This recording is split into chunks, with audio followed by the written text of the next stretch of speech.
Coucou bandal sala rouge le na libino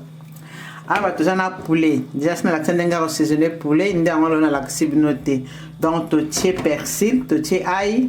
to tie poivron jaune to tie rouge to tie piment doux to tie kiri na kati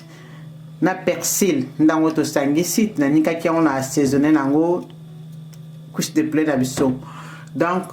le na semaine ngani o la couche de poulet to toksa on ki kaka ensuite nde to ko kalingango mais bo kendete bo s'abonner bo aimer et bo partager vidéo na biso parce que to cha couche na biso na kati nzungu pona e toka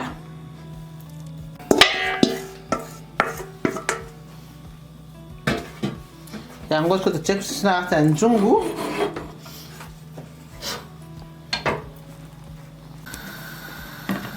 bomani kuis na pse bonus ko tozoleka pona to kalingango donc bokendete bozawantila kozokalinga kuis na biso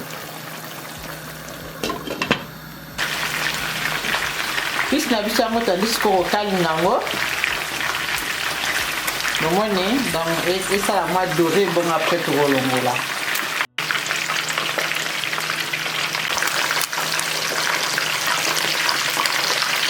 tourner la couche na biso bon moi n'est que kalingango donc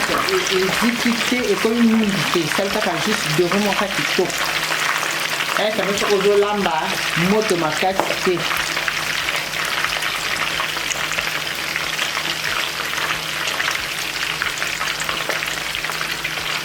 bobo santé ko aimer bobo santé ko partager vidéo na biso ba mama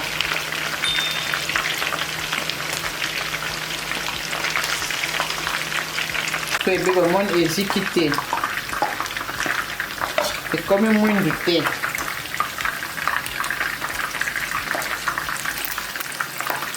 mais puis ça ça bien tout ce qu'on m'a montré tu vois moi montré kaka après au kalingango comme pour au kalingango sans peu kaka auto qui ça monte